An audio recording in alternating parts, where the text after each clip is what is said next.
The first floor is always economics, because racism is economics.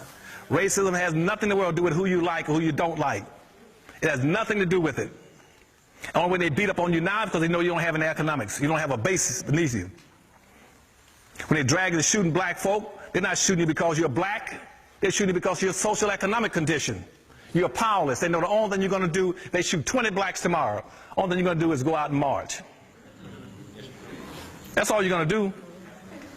They know that. You have no power and wealth. You build that business community and you build factories and industries in there. And you produce wealth and money and income.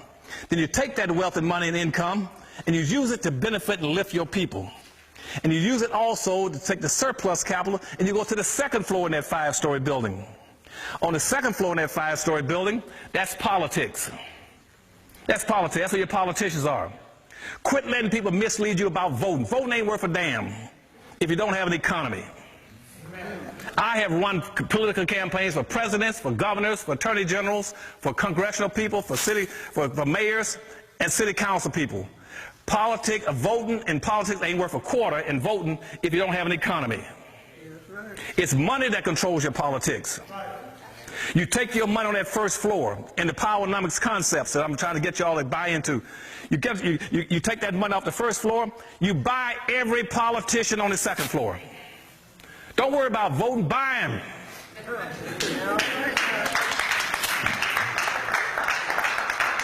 Be just like the mafia. Be like the mafia. Just buy them. If you can't, you don't have enough money to buy them, then rent or lease them for a while. You rent and lease him. Then you commission him and say, now on this second floor, now that I bought you, just like all this next election, you can see all this money going into all these candidates, billions and millions of dollars. They're buying those politicians. You buy them on the second floor. And then you tell them on the second floor, now, under the poweronomics principles, I bought your rear end. You now take your rear end to the third floor. And on the third floor, that's your court system.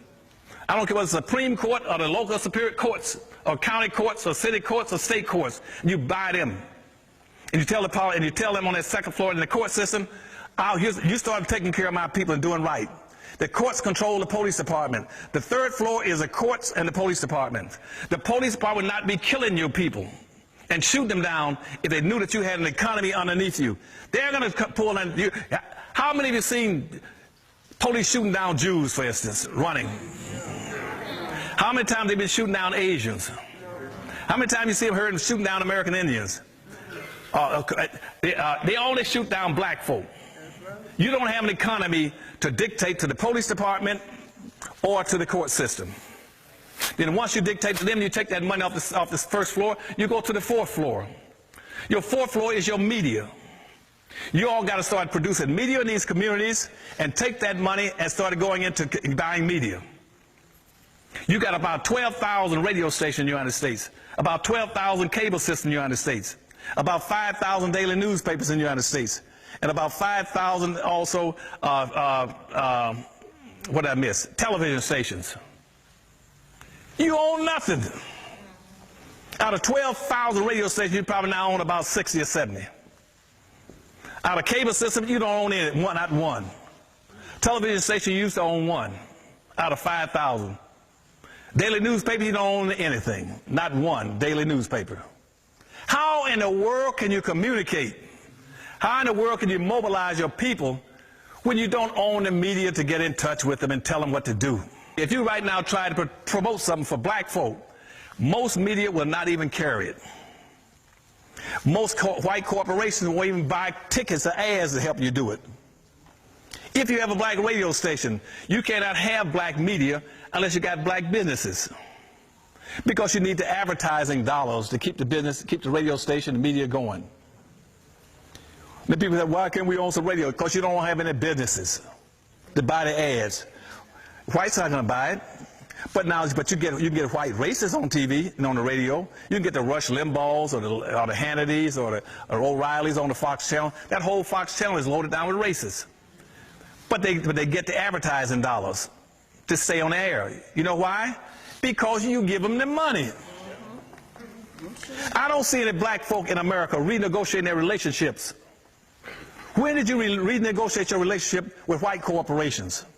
Saying that if I see you supporting the Fox channel on this negative stuff about black folk, you'll never get another dollar out of the black America.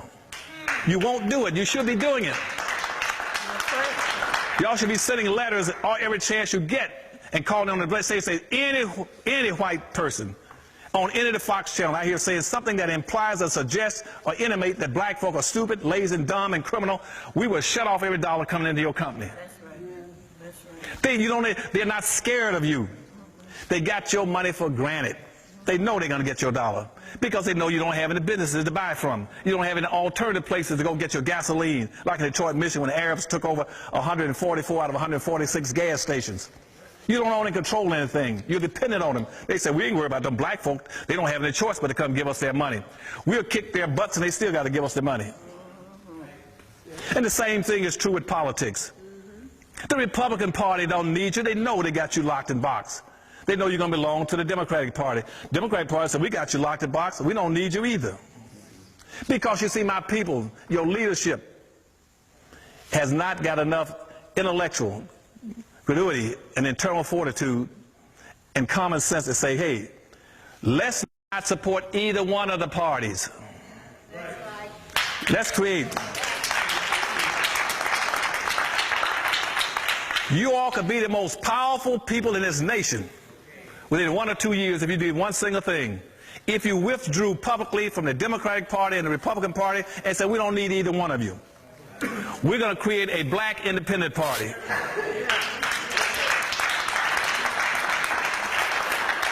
And in that black independent party, we're going to trick you all because we're not going to run any candidates. I wouldn't run any candidates. I would create me a black independent party. I wouldn't run not one candidate. But I would say this. We're going to vote as a block. You're going to get 43 million black votes. And we will deliver that 43 million black votes to whoever promises most and delivers the most to black folk. Yeah. We don't care what political party you belong to.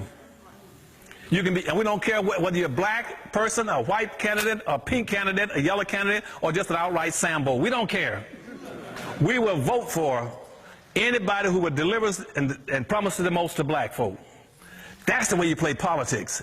And I guarantee you, from all my years in running campaigns, every politician would knock down anything to get to your door. He said, you know what? If I deliver something to black folk, I can pick up 43 million black votes. Hell, I don't need a lot of people. I only need it. I'll be there. Even though Hispanics have bypassed you in population, they might have about 43 or 45 million Hispanics in the United States, their turnout rate is only in the 20%. You still got them beat. Hispanics might have picked up the population, but they don't have the voting capacity yet. You can deliver and become the most powerful people in this country if you started voting as an independent bloc. It said we move as a group. We move as a fist rather than fingers. And we'll stay together and we'll take care of each other, we'll buy from each other, we'll support each other, and we'll look after each other. And we'll make our dollars bounce in our community on that first floor. We'll make it circulate 8 to 12 times before it leaves black hands. Hispanic money in America bounces 6 to 7 times in the Hispanic community all over LA. White money bounces 8 to 12 times. Asian and Arab money bounces 13 to 14 times. Jewish money bounces 18 times. Right now, black money doesn't bounce once because you're committing social economic suicide. You can be the most powerful people if you learn how to organize and play as a team. Now, doing that, now the last floor, then the other part. Last floor is the 5th floor. The 5th floor is education. Don't keep going around telling black folk that our future rests in education. It is not. Education is about as useless as the black vote. It's about as useless and as wasted as a black vote if you don't have what? An economy. You can educate these black kids, they have no place to go and use it. Education is a tool, just like a hammer and a saw. I got all kind of black kids graduating from school every year with all kind of degrees. Master's degrees in this, master's degrees in that, and they can't master a damn thing because they ain't no place to go. Whites don't need them in their business and don't want them.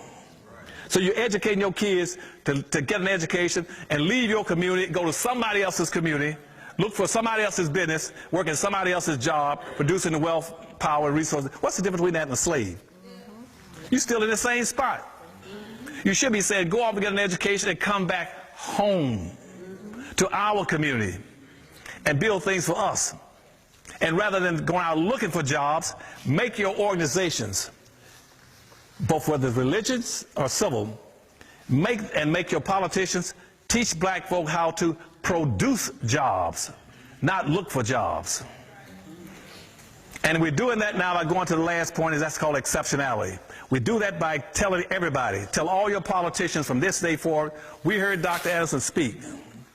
And what he says from now on is that we're not going to play the game anymore. We're going to stop doing what we've been doing in terms of inappropriate behavior. We're not against anybody. I don't want you all to hate anybody. I don't want you all to be against Hispanics, Arabs, Asians, midgets, humpbacks, anybody else. Just strictly be for your own people. Okay?